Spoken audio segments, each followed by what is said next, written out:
Welcome. I hope you are fantastic today and very tulis on this Monday, April 27th, 2026. A Fox News headline that changed before I screenshot it read, "Trump blasts Norah O'Donnell to her face during 60 Minutes interview. Quote, you're a disgrace," end quote. I did a double take. At first it seemed to be about Rosie O'Donnell. Probably just as well. Reflecting light. 1. Politics generally is very tribal, and people lose objectivity when they have trouble seeing the good on the other side or the bad in their own side. When not seeing is intentional, that is, willful blindness, it signals manipulation for profit on either extreme. Profit, whether measured in social or economic currency, both of which are fleeting and superficial when ill-earned. Profiteers will manufacture imbalance and chaos and aim to exploit while pretending to offer the cure. In reality, there is perpetuation of a vicious cycle of abuse. An antidote is to zoom out and recognize the bigger picture, the larger bowl, and act accordingly. 2. If you have doubts about someone, let them meet your PTSD friend and ask their opinion. One superpower that PTSD often does give you, once you have control over some of it, is the ability to discern people's bad intentions or insincerity a mile away. One's limbic system is extra attuned to anything that could be a threat, so one can better spot when there's a problem somewhere. This is why many of us have lower tolerance for fake people and false flattery. We can more easily identify that. Put another way, people who survive hell recognize the demons. Sometimes you cannot get a proper read on what's being concealed, and it's usually not good. Those are covert deceivers, who are selected for, in a Darwinian sense, because they go unpunished or rewarded, like ambush predators in nature. 3. Gabor Mate weighs in on what trauma actually is. Asked, "How do you define trauma?" he reframes how most people understand the word. Trauma is a wound. The important distinction to make is that trauma is not what happened to you.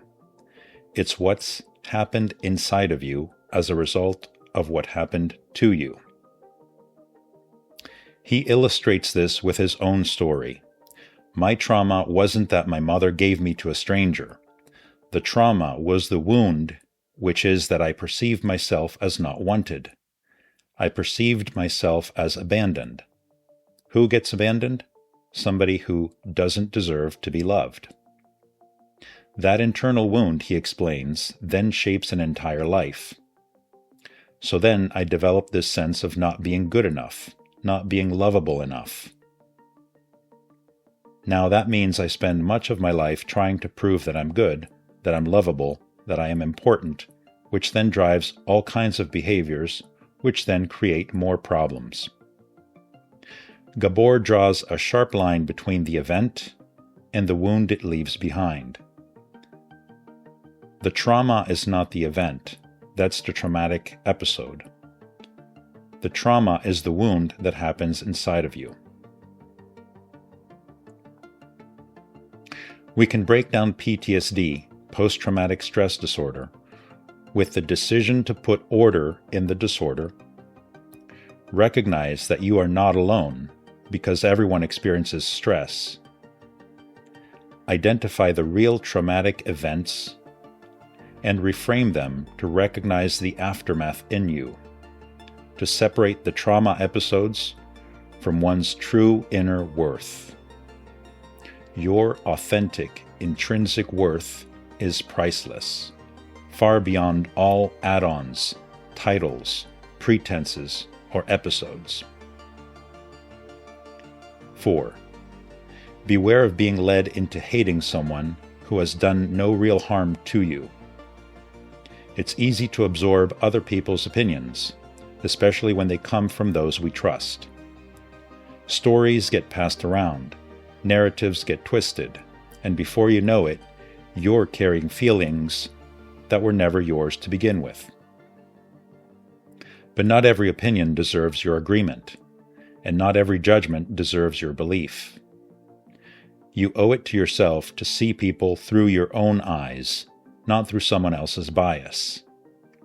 How many people have been misunderstood, misrepresented, or reduced to someone else's version of them?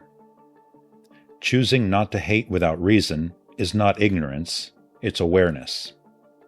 It's the courage to think for yourself in a world that constantly tries to decide for you. One's judgment comes more from experience rather than influence.